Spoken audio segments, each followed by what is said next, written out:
Hello and welcome to This Week at the Movies. I'm Matt and happy Halloween. Going to be diving into your Halloween weekend viewing options.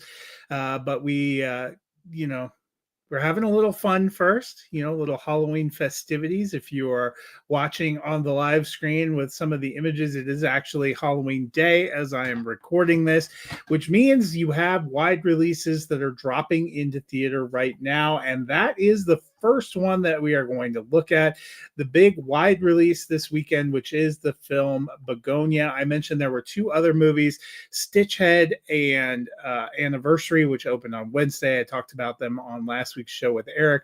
But the one that opens today wide is Bugonia, which is the latest from Yorgos Lanthimos, based on a script from Will Tracy, who worked on Succession, worked on Last Week Tonight, and scripted the film The Menu, which you may have enjoyed a couple of years ago. This one, a remake of a 2003 film called Save the Green Planet, has makes a few changes to the story and to the plot. But this one focusing on a couple of guys who believe that the CEO of a local pharmaceutical company is an alien that's been sent here as part of an invasion to ruin Earth.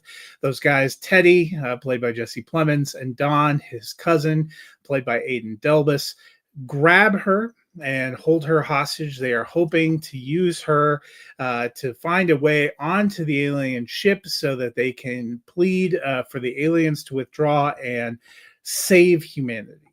As it turns out, Teddy, kind of a lonely guy with a sad story. Some of that is perceptible as we start. Some of that unfolds slowly over some backstory, which you see with his mother, played by Alicia Silverstone, and with others, including a cop that appears in this film that has kind of an interesting role. But mostly it is Teddy and his cousin Don, who is sweet but a little bit slow, who Teddy is kind of has adopted this worldview, has done a lot of internet deep diving, has really fired up some theories for him. And so he is all in on this, convinces his cousin to go along for the ride with him. They snag Michelle. She understandably is a bit confused when she first comes to being held hostage. And then it becomes kind of a back and forth negotiation about what's going to be true, where they go from here, and a few other things.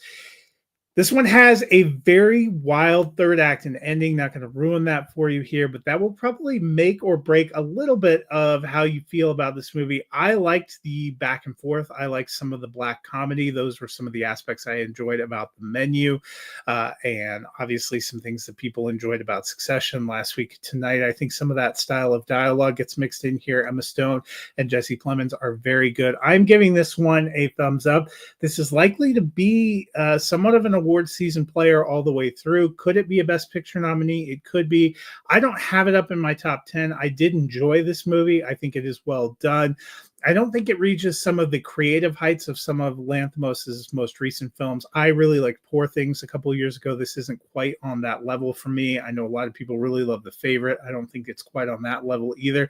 Also feels like a little bit of a more grounded, real world kind of story. There are some themes that it explores, but as I said, kind of a wild and chaotic third act. There is a lot of violence in this one, so if you are not into those kind of things, this might be something to avoid, but I thought it was handled very well. Like I said, giving this one a thumbs up. I thought it was very enjoyable. A couple other films dropped on Wednesday on streaming, and those remain options to check out at home. The first is Ballad of a Small Player. This one comes from director Edward Berger, who did All Quiet on the Western Front for Netflix and did the superlative drama Conclave last year. This one, a script from Rowan Joffe, is a little bit of a different kind of film. If you were looking at like, oh, this is the guy that did Conclave, this one based on the novel by Lawrence Osborne, finds Colin Farrell as Lord Doyle, a guy who is kind of in hiding, but also a degenerate gambler living in Macau, where his fortunes and his his situation is kind of spiraling out of control, both personally and financially. The past starts to catch up with him. Tilda Swinton plays a lady named Blythe, who is a part of that past that kind of catches up with him, and he's ticking down on tight deadline. That's when he meets Dao Ming, played by Fala Chen. She gets an influence on his life. Will she help him to turn it around? Will she help him to put the focus back on things? Can his luck change? This is a very beautifully shot, brightly colored, chaotic at times film. The production design, everything is great. Colin Farrell, great in the lead role. I actually like Chen quite a bit too. This is another one that has a few mysterious twists and turns. I kind of suspected where we were going, but it definitely has a third act near the end twist that will make you think about the film a little bit differently. I thought there were some good performances. I really liked the craft. I thought Berger does a great job putting it together. The story doesn't really always come together for me. I don't think it always makes the most of its cast. Colin Farrell doing a great job here, but it is just a strange, sometimes disjointed, sometimes surrealist. I'm giving this one a thumbs neutral. I didn't dislike it, but it just didn't hit for me the way that I had hoped, or the way some of the other films from Berger or performances from Farrell have hit. There are a lot of big Netflix releases coming out this month, next month, and into December. I think this one's going to get kind of lost in the shuffle, which is a shame. I could see maybe it's sticking around for some production. They really do a great job of capturing Macau, capturing some of the beautiful looks, a very bold color palette here. Those were all very interesting and sucked you in, but the story just a little too esoteric, a little too quirky for me. So that's kind of why we get the thumbs neutral. Second one, another film that opened at TIFF, and that is Hedda, which is the new film from Nia DaCosta. It stars Tessa Thompson, who was in another of DaCosta's early films called Little Woods. Also has a cameo and some other things that she's done. But Hedda is based on the Henrik Ibsen stage play Hedda Gabler. But this is kind of a different telling. It combines the action all into one chaotic night and the morning that follows, a party where all these characters are brought together. It also does some gender swapping of one of the main characters, giving a different kind of sexuality and steaminess to this. There is a very strong look, a very sultry look here, a very sultry way this is put together and shot, meant to kind of heighten the sexual tension. And the performances, especially between Thompson and Nina Haas, who plays now Eileen Lovborg, who is the rival to her new husband, George Tessman, played by Tom Bateman. It's clear that Hedda and Eileen have a complicated romantic past. They have a lot of back and forth. Nicholas Pinnock plays Judge Bracken here. Imogene Poots plays Thea Clifton, who is the paramour and writing partner of Eileen now as they're working on this new book. It follows roughly the same plot and path of the famous stage play, which has been staged and brought to film many times before. People are probably very familiar with it. It does do some twists on the narrative. I think the ending is a little bit different. The setting is different. The gender swapping of characters, adding a little bit of a new dynamic. This is very stylish, but this, again, feels like a film, much like Ballad of a Small Player, where the style and some of the performances were the highlights, but the substance of the story just didn't really click for me.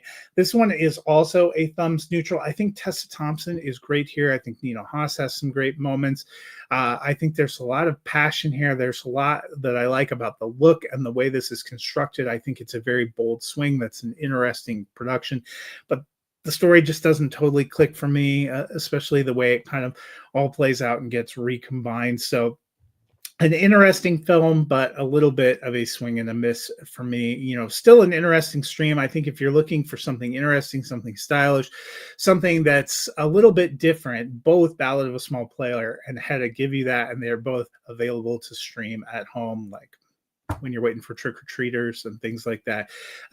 The story may hit differently for you. It just didn't completely come together for me. So that is a look at the big movies in theaters this week. I have to tell you, the first week in November is jam packed. There are a ton of releases. Sydney Sweeney as the boxer Christy Martin. We get Predator Badlands, Die My Love with Jennifer Lawrence, Frankenstein from Guillermo del Toro on Netflix. I will be talking about all of them and more when we get together next week. November release schedule every week is packed. Tons of streaming options and options in the theater. If you are a fan of movies, if you are a fan of all kinds of different movies, we have blockbusters, we have awards contenders, we have smaller little films that will touch your heart. This is going to be a great month for you, November, a very packed and fun month. I look forward to kicking that off next week. But until then, enjoy Bugonia in theaters. I like that one. You can check out Ballad of a Small Player on Netflix or Hedda on Prime Video. You can also check out Anniversary and Stitchhead that are now playing in theaters. If you want to hear my thoughts on that, check out last week's episode. But until next week, I will see you at the movies.